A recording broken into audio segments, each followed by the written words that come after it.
신사당이 보이는 음지에는 3월이 되었건만 아직도 잔설이 남아있었다. 새 학년이 되어 종일이와 난 짝꿍이 되었고 교실 부족으로 저학년들은 2부제 수업을 해도 한 반에 무려 70여 명의 학생이 편성되었다.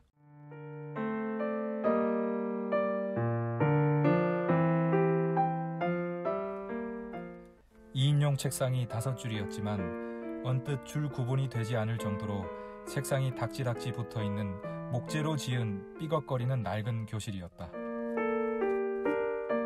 3월이었지만 겨울에 여운이 남아있어 쉬는 시간이면 아이들은 밖에 나가지 않고 초칠에 반질반질 윤이 나는 교실 마루를 놀이터 삼아 정신없이 뛰어다녔다.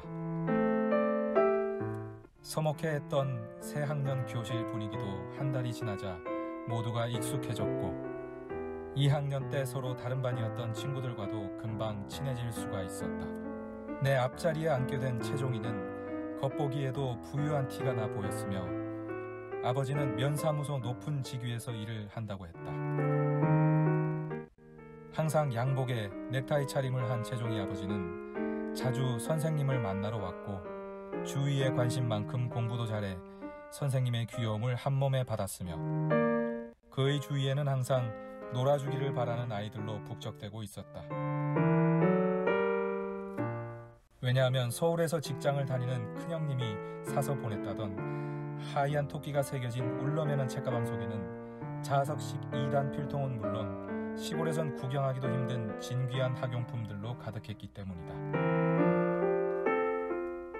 그가 뛰어갈 땐 호주머니 속에서 항상 10원짜리 동전들이 찰랑거리는 소리를 냈다.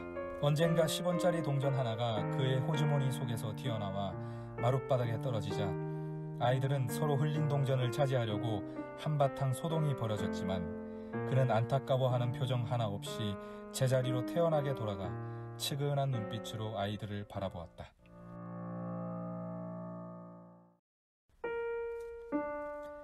한 달이 지나자 교실 분위기에 모두가 익숙해졌고 2학년 때 다른 반이었던 친구들과도 금방 친해질 수가 있었다.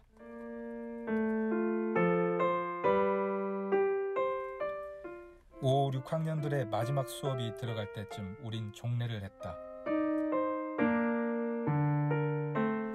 바로 음악 수업을 시작한 5학년 누나들의 경쾌한 돌림 노래가 반장의 구령 소리를 방해하고 있었다.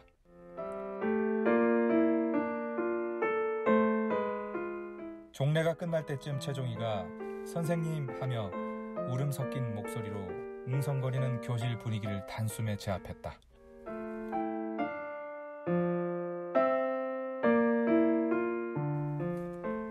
(4월의) 끝자락 교실 창문 밖 고목이 다 된 벚나무에 한 줄기 바람이 스치자 벚꽃이 눈처럼 펄펄 휘날리고 있었다.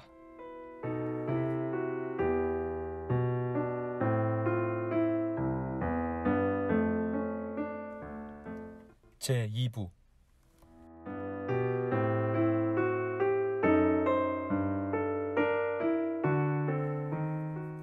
단단한 땅껍질을 뚫고 다시 살아나야만 하는 맹활력 때문에 4월을 잔인한 계절이라 했을까. 하지만 우린 엘리엇의 황무지가 뭔지도 모른 채 그렇게 4월의 잔인한 길로 접어들고 있었다. 심심찮게 일어나는 도난 사건이었지만 이번엔 달랐다. 아이들 부러움의 대상이었던 최종이의 자석식 2단 필통이 퍼뜩 머리에 떠올랐다. 원래 도벽이 있는 아이는 아니었지만 동석이는 그런 짓궂은 장난을 자주 해 제3자가 누명을 쓰고 괴로워하는 모습을 보고 즐기는 악동이었다. 신경 쓰고 싶지 않았지만 그 대상이 번번이 내 짝꿍 종일이라는 것이 안타까울 뿐이었다. 마지막 수업이 끝나고 최종이가 화장실을 간 사이 동석이의 재빠른 손놀림이 시작됐다.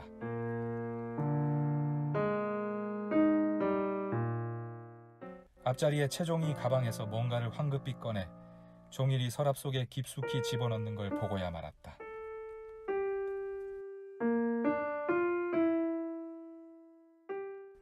그것을 우연히 목격한 나에게 동석이는 괭이가 박힌 우람한 주먹을 바로 내 코앞에 디밀고서는 말하면 알지? 하며 협박을 했지만 항상 그렇듯 나는 그의 모든 행동에 무관심했다. 최종일 중심으로 4명이 도난 사건의 유력한 용의자로 지목되었고 우린 순전히 담임 선생님의 단순한 추리의 희생물이 될 수밖에 없었다. 평소 몸이 허약했던 담임 선생님은 그런 단순함 때문인지 몰라도 도깨비에 잘 홀린다는 사실을 암암리에 잘 알고 있었다. 평소 술을 즐기는 담임 선생님은 동네 초상집에 갔다가 돌아가는 길에 어김없이 큰 재 너머 처녀가 목을 매달아 죽었다는 불에 탄 소나무 밑에서 도깨비에 홀렸다. 그리고 일주일 후쯤 헬쑥한 얼굴로 수업을 했는데 우린 별로 그로부터 배움을 받지 못했던 것 같다.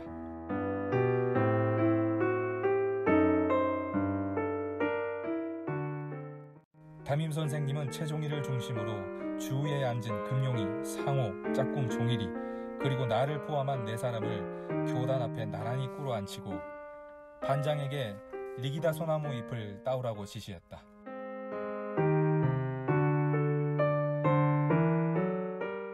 당시 황폐한 살림을 보호하기 위해 제정된 살림 정책의 일환으로 대통령은 치산 녹화라는 미명 아래 벌목이나 땔감 채취를 금지시켰고 벌거숭이 산의 종류를 가리지 않고 임정기술 개발에 힘을 기울이던 때였다. 아마 그때 들여온 것이 북아메리카 원산지인 세잎 소나무라 하는 일명 리기다 소나무로서 병해충에 강한 잡초 근성을 가지고 있어 생명력이 질긴 데다 토지를 가리지 않기 때문에 산림 정책에는 안성맞춤이었다. 우리 학교도 예외는 아니었다. 쓰레기장 옆 후미진 공터에 식목한 리기다가 벌써 우리 키를 훨씬 넘게 자라고 있었다. 반장이 헐레벌떡 리기다 소나무 잎을 한 움큼 뜯어와 교탁 위에 올려놓았다.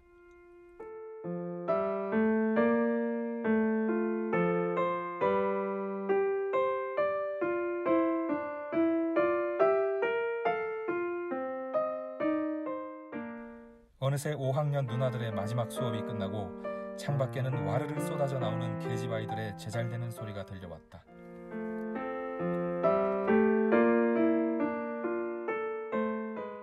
몇몇 아이들이 큰 벚꽃나무 아래서 흩날리는 꽃잎을 두 팔에 안는 신용을 하며 깨르르 웃어대었고 유리창 주위엔 호기심 어린 수많은 눈알들이 우리 반을 주시하고 있었다.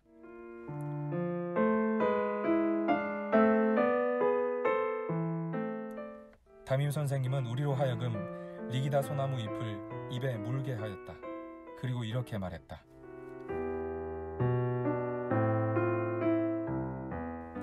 앞으로 30분 후면 너희 4놈 중에 도둑놈이 나오게 되어 있어.